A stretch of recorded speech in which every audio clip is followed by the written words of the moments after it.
শুভ দুপুর বন্ধুরা, রচনামচে সুমনার নতুন একটা ভিডিওতে তোমাদের সবাইকে স্বাগত। দেখো আজকে কীরকম বৃষ্টি হচ্ছে, শুধু এই যে পুরো বারান্দা জল হয়ে গেছে। একদম মুষলধারে বৃষ্টি হচ্ছে আমাদের এখানে। প্রায় আধ ঘন্টা হয়ে গেল বৃষ্টিটা শুরু হয়েছে। তো সকালে যখন ভাবছিলাম খিচুড়ি করব, তখন তো প্রচুর গরম ছিল। যাই হোক, এখন বৃষ্টিটা হয়ে অনেকটা ঠান্ডা হয়েছে।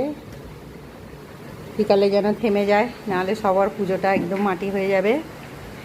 এখানে করেছি দেখো গোবিন্দভোগ চালের খিচুড়ি করেছি, এই যে ধোঁয়া উঠছে একদম। গাজর, ফুলকপি, আলু দিয়ে করেছি।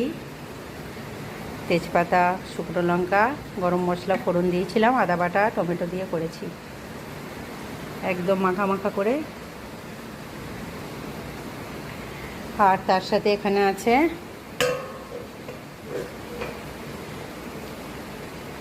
এই যে ছেলেদের জন্য গোল গোল করে আলু ভাজা, আর আমাদের জন্য বেগুন ভাজা। আর একটু পাঁপড় ভাজবো, এখন ভাজিনি, খাওয়ার আগে ভাজবো।